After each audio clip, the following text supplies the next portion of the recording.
Hi friends, എല്ലാ പേർക്കും ഷീബാസ് കിച്ചണിലേക്ക് സ്വാഗതം. ഇന്ന് ഞാൻ വന്നിട്ടുള്ളത് സേമിയയും പാലൊക്കെ കൊണ്ട് ഈസിയായിട്ട് തയ്യാറാക്കിയെടുക്കാൻ പറ്റിയ നല്ല ടേസ്റ്റി ആയിട്ടുള്ള ഒരു ഫ്രൂട്ട് കസ്റ്റാർഡിൻ്റെ റെസിപ്പിയുമായിട്ടാണ്. ഈ ചൂടുകാലത്തേക്ക് കഴിക്കാൻ പറ്റിയ നല്ലൊരു ഡെസേർട്ടാണ്. എളുപ്പത്തിൽ തന്നെ നമുക്ക് തയ്യാറാക്കിയെടുക്കാനും പറ്റും.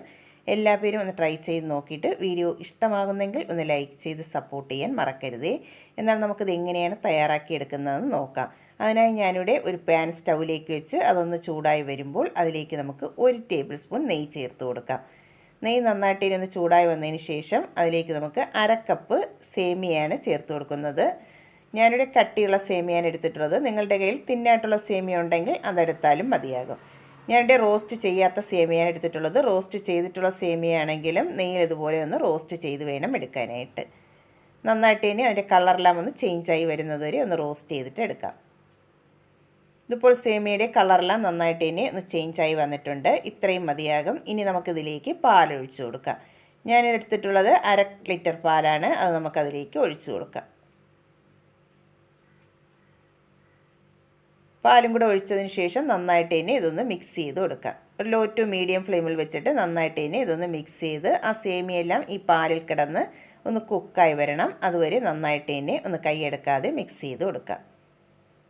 ഇതിപ്പോൾ പാലെല്ലാം നന്നായിട്ട് ഇനി ഒന്ന് തിളച്ച് ആ സേമിയെല്ലാം നന്നായിട്ടൊന്ന് കുക്കായി വന്നിട്ടുണ്ട്. ഇത്രയും മതിയാകും. ഇനി നമുക്കിതിലേക്ക് ചേർത്ത് കൊടുക്കേണ്ടത് മധുരത്തിന് ആവശ്യമായിട്ടുള്ള പഞ്ചസാരയാണ്. ഞാൻ എടുത്തിട്ടുള്ളത് 1/2 കപ്പ് പഞ്ചസാരയാണ്. ഇതൊരു കറക്റ്റായിട്ടുള്ള മധുരമാണ്. കൂടുതൽ ആവശ്യമുള്ളവർക്ക് കൂടുതൽ ചേർത്ത് കൊടുക്കാവുന്നതാണ്. ഇതിന് പകരം നിങ്ങൾക്ക് കണ്ടൻസ്ഡ് മിൽക്കാണ് ചേർത്ത് കൊടുക്കേണ്ടതെങ്കിൽ അത് ചേർത്ത് കൊടുത്താലും മതിയാകും. പഞ്ചസാരയും കൂടെ ചേർത്ത് കൊടുത്തതിന് ശേഷം അതെല്ലാം ഒന്ന് നന്നായിട്ട് മെൽറ്റായി വരുന്നതുവരെ ഒന്ന് മിക്സ് ചെയ്ത് കൊടുക്കാം. പഞ്ചസാരയെല്ലാം ഒന്ന് മെൽറ്റായി വരുന്ന സമയം കൊണ്ട് നമുക്കതിലേക്കുള്ള കസ്റ്റാർഡിൻ്റെ മിക്സ് ഒന്ന് റെഡിയാക്കി എടുക്കണം. അതിനായി ഒരു ബൗളിലേക്ക് 2 ടേബിൾ സ്പൂൺ കസ്റ്റാർഡ് പൗഡർ ചേർത്ത് കൊടുക്കാം.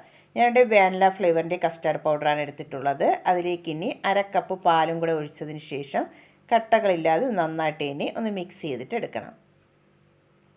ഇതിവിടെ നന്നായിട്ട് ഇനി ഒന്ന് മിക്സ് ചെയ്തെടുത്തിട്ടുണ്ട്. ഇനി നമുക്കിത് ആ പാലിലേക്ക് ഒഴിച്ചു കൊടുക്കാം.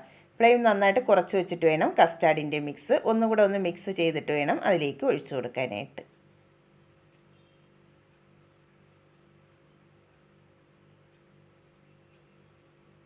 കസ്റ്റാർഡിൻ്റെ മിക്സ് ഒഴിച്ചതിന് ശേഷം കൈയെടുക്കാതെ തന്നെ നന്നായിട്ട് ഒന്ന് മിക്സ് ചെയ്ത് കൊടുക്കാം. ഒരു 2-3 മിനിറ്റ് നന്നായിട്ട് തന്നെ ഒന്ന് മിക്സ് ചെയ്ത് കൊടുക്കണം. ആ കസ്റ്റാർഡിൻ്റെ റോ ടേസ്റ്റൊക്കെ ഒന്ന് മാറി വരണം. അതുവരെ നന്നായിട്ട് തന്നെ ഒന്ന് മിക്സ് ചെയ്ത് കൊടുക്കാം.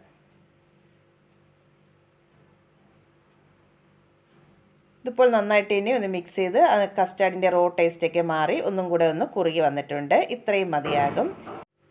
ഇനി ഇത് നമുക്ക് തണുക്കാനായിട്ട് വേറൊരു ബൗളിലേക്ക് മാറ്റി കൊടുക്കാം.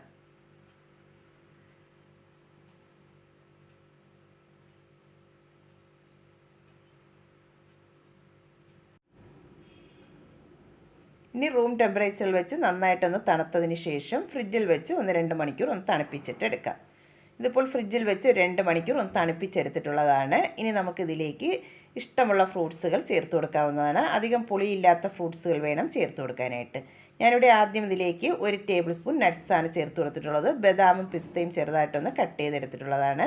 അതിൻ്റെ കൂടെ തന്നെ 1/2 കപ്പ് കറുത്ത മുന്തിരി കുരു ഇല്ലാത്തതാണ് എടുത്തിട്ടുള്ളത്. അതും കൂടെ അതിലേക്ക് ചേർത്ത് കൊടുക്കാം. അതിൻ്റെ കൂടെ ചേർത്ത് കൊടുക്കുന്നത് ആപ്പിളാണ്. ഞാനിവിടെ ഒരു പകുതി ആപ്പിൾ ചെറുതായിട്ടൊന്ന് കട്ട് ചെയ്തെടുത്തിട്ടുണ്ട്. അതും കൂടെ ചേർത്ത് കൊടുക്കാം.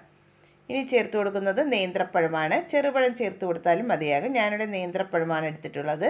ഒരു പകുതി നേന്ത്രപ്പഴം ചെറുതായിട്ട് ഇതുപോലെ ഒന്ന് കട്ട് ചെയ്തെടുത്തിട്ടുണ്ട്. അതും കൂടെ ചേർത്ത് കൊടുക്കാം. ഇനി ചേർത്ത് കൊടുക്കുന്നത് ഡേറ്റ്സ് ആണ്. ഒരു 7 ഡേറ്റ്സ് ചെറുതായിട്ട് അതിൻ്റെ കുരുവെല്ലാം കളഞ്ഞതിന് ശേഷം ഒന്ന് കട്ട് ചെയ്തെടുത്തിട്ടുണ്ട്. അതും കൂടെ ചേർത്ത് കൊടുക്കാം.